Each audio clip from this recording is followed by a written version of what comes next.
Media మిత్రులందరికీ కూడా ముందుగా నమస్కారాలు. నాతోటి కార్పొరేటర్స్ మరి సీనియర్ నాయకులు మరియు కోఆప్షన్ సభ్యులు కానీ మహిళా నాయకులు అందరం కూడా ఈరోజు మా యొక్క తూర్పు నియోజకవర్గ వైఎస్ఆర్ పార్టీ నుంచి మేము ఒకటే ఈ యొక్క సమావేశానికి కారణం. మరి ఈరోజు పొద్దున ఏదైతే పట్టాభి కానీ గద్దె అనురాధ గారు కానీ మరి ఏదైతే అమ్మిశెట్టి వాసు కానీ ఈ ముగ్గురు కూడా పదవులు లేవు. మెయిన్గా ఏంటంటే ఖాళీగా ఉండి 5 ఏళ్ళ నుంచి ఈరోజు మూడు రకాల జెండాలు వేసుకుని బయటకు వచ్చారు. వీరు మా తూర్పు నియోజకవర్గంలో 650 కోట్లు డెవలప్ అవ్వలేదు, దానికి ప్రూఫ్ లేదు, మా 173 అని అంటున్నారు. నిజంగా ఇదే గద్దె అనురాధ కానీ మరి 5 ఏళ్ళు వాళ్ళు బయటికి రాలేదు కాబట్టి రోడ్ల మీదకి వచ్చేసరికి అభివృద్ధి కనపడింది. అభివృద్ధి కనపడినప్పుడు ఏం చెప్పాలి? అభివృద్ధి జరిగిందంటే అవినాష్ గారికి ఓటేస్తారు. మరి ఇవన్నీ కూడా చెప్పలేక ఇలాంటి అసత్య ప్రచారాలు. ఏం ప్రచారాలు? 173 కోట్లే చేశారంట. మరి నేనే నగర డిప్యూటీ మేయర్ని, ఎన్నోసార్లు ఎన్నో విధాలుగా మేము ఈరోజు ఎలక్షన్లో ఎప్పుడు ప్రెస్ మీట్ పెట్టలా. గత 3.5 ఏళ్ల నుంచి మేము ప్రెస్ మీట్లు పెడతానే ఉన్నాం. మరి ఆమె ఏ రోజు కూడా గద్దె రామ్మోహన్ రావు గారిని ఎన్నోసార్లు సవాల్ ఇస్తాం. మా నాయకుడి దాకా కూడా అవసరంలా, మేముగా కొత్తగా ఎన్నుకున్న మా కార్పొరేటర్స్ వరకు కూడా మేము ఎన్నోసార్లు వాళ్ళకి సవాల్ విసిరాం. ఎందుకంటే కార్పొరేషన్లో మేము ఉన్నాం. మరి మా వార్డులో ఎంత వర్క్ జరిగిందో మాకు వర్క్ జరిగింది కాబట్టి మాకు తెలుసు. ప్రతిదీ కూడా ప్రూఫ్ ఇస్తామని ఎన్నోసార్లు వాళ్ళకి ఛాలెంజ్ ఇచ్చినా రాలేదు. మరి నా డివిజన్ ఎన్నోసార్లు, మరి నిన్న కాక మొన్న కూడా నేను ప్రెస్ మీట్ పెట్టి రమ్మన్న దమ్ముంటే మరి ఎన్నో వీడియోలు తీసుకుని బతికానని అంటున్నాడు. మరి ఈరోజు రీల్స్ చేసుకునే అలాంటి చాలా నవ్వొస్తుంది. పాపం మా ఏదైతే పట్టాభికి తెలియదు అనుకుంటా, నువ్వు ఓన్లీ వీడియోలో తీసుకుంటూ ఏసీ రూమ్లో కూర్చుని, మరి పట్టాభి అంటే ఓన్లీ చక్కగా రెడీ అయ్యి వచ్చి కుర్చీలో కూర్చుని స్క్రిప్ట్ చదవటం కాదు నాన్న బయటికి రా, నీకు ఏ పదవి లేదు. ఎందుకంటే ప్రజల్లో ఉండే వాళ్ళకి పదవులు ఉంటాయి. మా అలాగా కార్పొరేటర్లు కానీ నియోజకవర్గంలో ఇన్ఛార్జ్ కాదు, ఎమ్మెల్యే స్థాయికి తీసుకెళ్లే విధంగా ఈరోజు అవినాష్ గారిని చూస్తున్నారు. కాబట్టి నువ్వు తట్టుకోలేక స్క్రిప్ట్ చదివితే రాళ్ళు ఇచ్చి కొడతారు, రాళ్ళు కూడా కాదు చెప్పులు ఇచ్చి కొడతారు. నువ్వు బయటికి రాలేవు. ఎందుకంటే వచ్చామా ఆఫీస్లో కూర్చున్నామా, వాళ్ళు చెప్పిన స్క్రిప్ట్ చదివామా వెళ్ళామా కాదు. ప్రతి డివిజన్ 2వ డివిజన్ నుంచి 22వ డివిజన్ వరకు డెవలప్ ఎంత జరిగిందో మా దగ్గర ప్రూఫ్ ఉంది. ప్రతి డివిజన్లో ఎంత డెవలప్ అయిందో మేము చెప్పుకోలే దమ్ము ఉంది. మరి కార్పొరేషన్లో మేమున్నాం, ప్రతిదీ కూడా మేము లెక్కపూర్తంగా ఎన్నోసార్లు నేను కానీ నా నాయకులు కానీ ఈవెన్ మా డివిజన్లో మరి మా 15వ డివిజన్లో నువ్వు దత్తత తీసుకున్నాను అన్నావు, 10 ఏళ్ళు ఎమ్మెల్యే అన్నావు, ఏం చేసావు? ఏమీ చేయలా. మరి దత్తత తీసుకున్న డివిజన్లో సిమెంట్ పని చేయలా, కానీ ఈరోజు 33 కోట్లతో డెవలప్ చేసేసరికి మరి ఏమి మాట్లాడలేవు. మరి అదే పాత రిటైనింగ్ వాళ్ళు కట్టేశానని నువ్వు పాంప్లెట్లు వేసావు.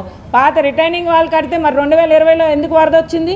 మరి అదే వరద వచ్చి ప్రజానీకం అందరూ కూడా బాధపడితే నువ్వు కట్టిన రిటైనింగ్ వాళ్ళు ఉందని ప్రజానీకం అన్నీ కూడా సామాన్లతో సహా నీళ్ళల్లో ఉండిపోయి తేలిపోతే కనీసం ఆ రోజు నువ్వు బయటికి రాలా, కొడతారని. కానీ ఆ రోజు అవినాష్ గారు కేవలం 20 రోజుల్లో లాక్ సిస్టమ్ ఏర్పాటు చేసి ఈ రోజుకి కూడా పాత రిటైనింగ్ వాల్ మీకు చెప్తుంటే అర్థం అవుతుందో కాదు, నువ్వు కట్టుకున్నా అని చెప్పిన నాసిరకం రిటైనింగ్ వాల్కి లాక్ సిస్టమ్ ఏర్పాటు చేసి ఈ రోజుకి కూడా 15వ డివిజన్లో ఒక్క చుక్కని వరద రాల. మరి ఇవన్నీ చూసిన జగన్మోహన్ రెడ్డి గారు ఎప్పుడో కూడా 2019లో ఆయన రావటం, మరి ఫస్ట్ 2020లో ఏదైతే మరి రిటైనింగ్ వాల్స్కి శంకుస్థాపన చేయటం, మరి ప్రారంభం, ఇవన్నీ నీకు కళ్ళ కనపడట్లేదు. ఎందుకంటే నువ్వు 5 ఏళ్ళు కరోనా టైంలో ఏమయ్యా రాలా, భయం. కరోనా టైంలో నీ ఆరోగ్యం భయం. మరి 5 ఏళ్లలో నువ్వు రానోడు ఈ ఎలక్షన్లో ఇప్పుడు వచ్చి నువ్వేం చేసావనంటే నిజంగా సిగ్గుచేటు. నువ్వు నడిచే ప్రతి రోడ్డు కూడా అవినాష్ గారు వేసాయి. మరి కొండ ప్రాంతానికి వెళ్తే మెట్లు కట్టేసి ఉన్నాయి, రైలింగ్స్ ఉన్నాయి, అన్నీ ఉన్నాయి, కనపడుతున్నాయి, ర్యాంపులు. ఏం చేసావో చెప్పలేవు. మరి నువ్వు చెప్తున్నావు వీడియో గురించి, మార్ఫింగ్ వీడియో హైదరాబాద్లో తీసావు. ఎంత సిగ్గుచేటమ్మా నీకు. మీ ఆయన ఏదో చెప్పాడని నువ్వు మాట్లాడు మాకు. మీ ఆయన రీల్స్ చేసుకుని బతుకుతాడు, తర్వాత అందులో నువ్వు కూడా జాయిన్ అవుతావమ్మా గద్దె అనురాధ.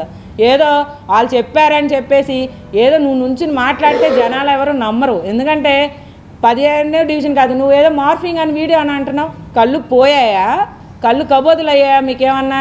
అదే వీడియోలో రిటైనింగ్ వాళ్ళు కనపడలేదా? మరి 15వ డివిజన్లో వాటర్ ట్యాంక్ కట్టారు, అది కనపడట్లేదా? శ్మశాన వాటికి కట్టింది ఎవరు? మరి క్రిస్టియన్ బరియల్ గ్రౌండ్ కట్టారు. మరి నువ్వు అదే కనకదుర్గ కాలనీలో రోడ్లన్నీ వేసింది ఎవరు? ఇవన్నీ కనపడట్లా. వీడియోలో చేసింది చూపించుకునే ధైర్యం అవినాష్ గారికి ఉంది. చెయ్యింది నువ్వు చూపిస్తాకు లేదు కాబట్టి మీ ఆయన గోడెక్కి జెండా ఊపడమే, అంతకన్నా ఏం లేదు. పాత గోడలెక్కి దూకడం తప్ప నువ్వేం చేయలేవమ్మా. దూకలేవు కూడా, మరి మర్చిపోయా. నీ వయసు కూడా సహకరించదు. ఓన్లీ గోడెక్కి షో చేయడం తప్ప ఏది నువ్వు పెట్టావుగా మరి వీడియో గోడ కట్టానని కనీసం కట్టింది లేదు, నువ్వు చేసింది లేదు. ఒక గోడ కట్టానన్నావు, మరి అదే గోడకి నేను ఎన్నోసార్లు సవాలు ఇస్తున్నా. మరి నాసిరికంగా కట్టావు బాబు, నువ్వు చేసిన పాపానికి ఎంతోమంది 15వ డివిజన్ ప్రజలు బాధపడ్డారు, రా దమ్ముంటే ధైర్యం ఉంటే రమ్మని ఏ రోజు రాలా. మరి ఇవన్నీ మీకు కళ్ళు పోయాయా? మరి నువ్వు దానికేమో ఒప్పుకోలేవు. మేము మాట్లాడాలంటే రోజుకో ప్రెస్ మీట్ పెట్టి మాట్లాడతాం. మరి మేము చేసి మాట్లాడాలంటే 650 కోట్లు అంటే ఒక్కొక్క డివిజన్ రోజు మాట్లాడాలంటే కళ్ళు చెదిరిపోతాయి. గద్దె అనురాధకు కానీ పట్టాభికి కానీ నేను ఒకటే చెప్తున్నా. మరి నిన్న కాక వచ్చారు రామశెట్టి వాసు గారు, ఏం తెలుసు మీకు తూర్పు నియోజకవర్గం గురించి? ఈరోజు మాట్లాడేస్తే మీరు మాట్లాడిందంతా చెల్లుద్దా? ఆల్రెడీ ప్రజానికం ఏదైతే మిమ్మల్ని గద్దె దించాలి, గద్దె రామ్మోహన్ అనేవాడిని గద్దె దించాలని ప్రజానికం సిద్ధంగా ఉన్నారు కాబట్టి నువ్వు భయపడుతున్నావు. ఇలాంటి ప్రెస్ మీట్లకి ఎన్నోసార్లు చెప్తున్నావు, 650 కోట్లు మేము డెవలప్ చేసాం, మా దగ్గర ఉన్నాయి, నువ్వు రా, ధైర్యం ఉంటే మేము కాదు ఎవరు కాదు మేమే ఉంటాం, మీకు మేము సవాల్ ఇస్తాం, రాలేవు. మరి నా డివిజన్లో నువ్వు కట్టిన రిటైనింగ్ వాళ్ళ గురించి ఎన్నోసార్లు చెప్పారు. కొత్తగా కట్టిన మరి కృష్ణలంక ప్రాంత వాసులందరికీ రిటైనింగ్ వాళ్ళు ఉంది. మరి 2వ డివిజన్లో కొండ ప్రాంతాల వాసుకు నిన్న కాక మొన్న వెళ్ళి ఏదో మాట్లాడుతున్నావు. గద్దె రామ్మోహన్ రావు గారు ఉన్నప్పుడు అభివృద్ధి జరిగిందంట. మరి నువ్వు నుంచుని మెట్ల మీద రైలింగ్స్ పట్టుకున్నావు, పెద్ద వయసు కదా. మరి ఆ 2 కూడా అవినాష్ గారు వేశారు. చెప్పటాకైనా నోటుకొచ్చింది చెప్పకూడదు. ప్రజానికం మిమ్మల్ని బుద్ధి ఎలా చెప్పాలో డిసైడ్ అయ్యారు. రేపు మే 13వ తారీఖున మీ అందరినీ గద్దె దించటానికి ప్రజానికం సిద్ధంగా ఉన్నారు. మరి అవినాష్ గారి గురించి ఆస్తుల గురించి మాట్లాడుతున్నావు. నీకంటే నీ కొడుకు కానీ నువ్వు కానీ వ్యాపారిచ్చే బతుకుతారు, కానీ అవినాష్ గారికి అట్లా కాదు. గుణదల దొడ్డంటే పేద ప్రజలకి అడ్డ. అది అర్థమవుతుందా? గుణదల దొడ్డంటే పేద ప్రజలకి అడ్డ. ఏ కష్టం వచ్చినా చెప్పుకుంటాకి గుణదల దొడ్డికి వస్తారు, కానీ ఏదో మాఫియా అని అంటున్నావు. మరి కరోనా టైంలో నువ్వున్న 12వ డివిజన్లో నువ్వు వేసిన అయ్యప్ప నగర్ రోడ్డు కూడా మేము వీడియోలో చూపించాం. మరి అక్కడ కూడా మేము అందరం కూడా స్ప్రే బళ్ళు, మీ కళ్ళు కనపడట్లేదేమో, ఒక వీడియో మేము కూడా పంపిస్తాం. స్ప్రే ఎవరు చేస్తారు? అవినాష్ గారు. కరోనా కూడా వచ్చి అదే 18వ డివిజన్లో వచ్చిన ఫస్ట్ కరోనా కేసుల్లో కూడా ఆయన వచ్చి పలకరించే వ్యక్తి, చిన్న వయసు ధైర్యంగా వచ్చి మరి ఆ రోజు తూర్పు నియోజకవర్గం ప్రజానికం సురక్షితంగా ఉన్నారంటే మరి మేము అభ్యర్థులుగా ఉన్న మేమందరం కూడా నిత్యం ప్రజల్లో ఉండి కోడిగుడ్లు కానీ ప్రజానికానికి ఏది అవసరం ఆ టైంలో మరి ఏదైతే జగన్మోహన్ రెడ్డి గారు పెట్టిన ఏఎన్ఎంఎల్ వాలంటీర్ల ద్వారా ఎన్నో సేవలు అందించాం. మరి ఇవన్నీ నీకు మాట్లాడతాక మాకు ధైర్యం ఉంది. ఇవన్నీ మేము చెప్పుకుని ప్రజానికానికి వెళ్తున్నాం కాబట్టి ఈరోజు ప్రజలు మమ్మల్ని ఆదరిస్తున్నారు. మరి మా అందరినీ వైఎస్ఆర్ పార్టీ కావాలి, మళ్ళీ జగన్మోహన్ రెడ్డి గారు కావాలి, అవినాష్ గారిని ఎమ్మెల్యేగా చేసుకుంటామని చెప్తున్నారు కాబట్టి నీకు ఉక్రోషం ఆక్రోషం వచ్చేస్తుంది. ఎన్ని వచ్చినా రేపు నీవు బాధపడే టైం అయితే తప్పకుండా గద్దె గారిని గద్దె దించుతారమ్మా. నువ్వు దానికి సిద్ధంగా ఉండు. మరి భయపడతావో ఏడుస్తావో ఏదైతే చేసుకో. నువ్వు ఇలాంటి పిచ్చ ప్రలోభాలు చేసావంటే మరి ఇవన్నీ కూడా ఎలక్షన్స్ ముందు నువ్వు చేసిన ప్రజానికం నమ్మే ఉద్దేశంలో లేరు. కళ్ళకు కనపడుతున్నాయి. మీకు ఏమైనా కళ్ళకు కనపడకపోతే కళ్ళజోళ్ళు అయినా పంపిస్తాం. కళ్ళు కబోదుల్లాగా ప్రవర్తించమాకండి. ఆ పట్టాభి ఒకడు ఏంటో స్క్రిప్టులు చదవటం తప్ప నువ్వు తూర్పు నియోజకవర్గంలో మరి ఏదైతే ఉంటున్నా నాగార్జునగర్లో అవన్నీ రోడ్లు ఎవరు వేశారయ్యా? ఏంటో మాట్లాడితే సరిపోదు. ఒక మనిషి గురించి వ్యక్తిగతంగా మాట్లాడాలంటే ధైర్యం ఉండాలి. 2350 కోట్లు డెవలప్ చేశాను, పుస్తకం ఉంది నా దగ్గర అన్నాం. ఏం పుస్తకం అమ్మా? మీ అధినేత కొడుకు రాశాడు ఎర్ర పుస్తకం. పుస్తకాలు రాసుకుంటాకేం పనికి వస్తాయి, ప్రూఫ్లకు పనికిరావు. పుస్తకాలంటే ఇది చేసింది రాసి చూపించగల దమ్మున్న ధైర్యం ఎవరికైనా ఉందంటే అవినాష్ గారికి.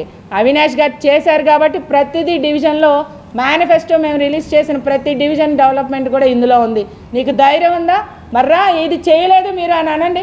ఏం తెలుసు మీకు మాట్లాడతాకి? అమ్మిశెట్టి వాసు గారు కానీ గద్దె అనురాధ గారు మాట్లాడుతున్నారు. నియోజకవర్గంలో ఏ రోజన్నా మీకు తెలుసా ఏ డివిజన్ గురించి ఏమన్నా? ఈరోజు ఎలక్షన్స్ ముందు వచ్చి మీరు మాట్లాడితే చెల్లుద్ది అనుకుంటున్నారా? ఇవన్నీ కూడా ప్రజానికం గమనించుకుంటున్నారు.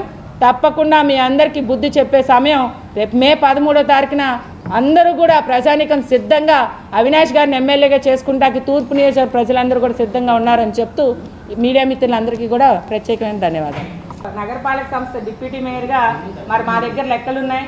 ప్రతి కార్పొరేటర్ చేసిన ప్రతిదీ కూడా వారి దగ్గర అభివృద్ధి కనపడింది. మరి మేము చేసిన పనులకి మా దగ్గర బిల్లులు ఉన్నాయి, అన్నీ ఉన్నాయి. కార్పొరేషన్లో మేము ఉన్నాం. ప్రతిదీ కూడా మేము ప్రూవ్ చేసుకుంటానికి మా దగ్గర సత్తా ఉంది. మరి ఎన్నోసార్లు మేము ఇదే చెప్తున్నాం, ఎన్నో ప్రెస్ మీట్లు పెట్టాం. మరి 3 సంవత్సరాల నుంచి మేము చేసిన అభివృద్ధి మేము రెడీగా ఉన్నాం. మేమేమి అబద్ధాలు చెప్పట్లా. ప్రతి కార్పొరేటర్ వాళ్ళ అభివృద్ధి జరిగిన పుస్తకాన్ని పట్టుకుని కూర్చుంటారు ప్రతి డివిజన్లో. అధికారులు ఇచ్చిందంటే వాళ్ళు చేసింది వాళ్ళు కళ్ళు లేని కబోదు నేను అనేది అదే. అధికారులు అయితే 198 కోట్ల అధికారులు ఇచ్చింది ఎలా ఇస్తారండి? అభివృద్ధికి అనక చేసిన వాళ్ళు మేము మాట్లాడుతున్నాం కదా.